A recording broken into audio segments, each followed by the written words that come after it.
கடிகாரம் பிரபஞ்சத்துக்கிட்ட ஒரு தடவை முறையிட்டுது.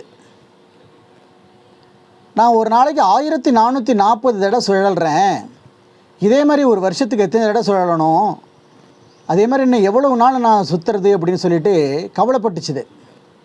அதுக்கு பிரபஞ்சம் சொன்னது, நீ பின்னாடி நடக்கிறத பற்றி எதுக்காக கவலைப்படுற, போட்டு உன்னோட மனசை வாட்டிக்கிற, நீ இப்பொழுதுக்கு என்ன நடக்கிறா, நீ இப்பொழுதுக்கு எப்படி சுத்தறியோ அதை மட்டும் சிந்தித்து செயல்படு, பின்னாடி நடக்கிறத பற்றி நீ எதுவும் கவலைப்பட வேண்டாம் அப்படின்னு சொன்ன உடனேயே கடிகாரம் தொடர்ந்து சுழன்றுட்டு இருக்குது.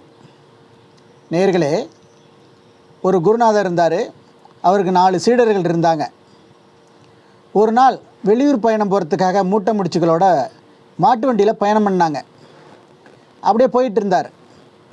குருநாதர் சீடர்களை பார்த்து சொன்னார், சீடர்களே, நான் கொஞ்சம் அசந்து தூங்குறதா இருக்கிறேன், நீங்கள் ஏதாச்சும் பொருள் கீழே விழுதா அப்படின்னு பார்த்துக்கங்க அப்படின்னு சொல்லிட்டு தூங்க ஆரம்பிச்சிட்டாரு.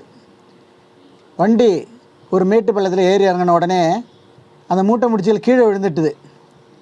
கொஞ்சம் தூரம் போன உடனே அந்த குருநாதர் கண் விழித்து பார்த்து, என்னப்பா மூட்டை முடிச்சில் காணோம் அப்படிங்கிறாரு. ஏன் விழுந்த உடனே நீங்கள் சொல்லலை அப்படிங்கிறாரு சீடர்களை பார்த்து. சுவாமி, நீங்கள் தானே ஏதாச்சும் விழுந்தால் பார்த்துக்கங்கன்னு சொன்னீங்க அப்படின்னு சொல்கிறாங்க. அட பாவிங்களா அப்படின்னு சொல்லிட்டு மறுபடியும் மூட்டை முடிச்சில் ஏற்றிட்டு, இனிமே எது விழுந்தாலும் நீங்கள் எடுத்து பத்திரப்படுத்துங்க அப்படின்னு சொல்கிறார். வண்டி கொஞ்சம் தூரம் போனது. மாடு சாணம் போட ஆரம்பிச்சுது. இந்த சாணத்தை 4 சீடர்களும் சேகரித்து வண்டியில் வச்சுக்கிட்டாங்க. கண் விழித்து பார்க்குறாரு. அட பாவிங்களா, என்னப்பா இப்படி பண்ணிட்டீங்களே அப்படின்னு சொல்கிறாரு. நீங்கள் தானே எது கீழே விழுந்தாலும் எடுத்து வண்டியில் பத்திரமா சேமிக்க சொன்னீங்க அப்படிங்கிறாங்க. உடனே இவர் சொல்கிறாரு, இனிமே எந்த பொருள் விழுந்தாலும் அதை பத்திரமா எடுத்து வச்சுங்கன்னு சொல்லிட்டு கண்ணை சர்றாரு. கொஞ்சம் தூரத்தில் ஒரு மேட்டில் ஏறி இறங்குது. உடனே குருநாதரே கீழே விழுந்துடுறாரு. இவங்க வண்டியில் போயிட்டுருக்காங்க. இவர் சத்தம் போடுறாரு.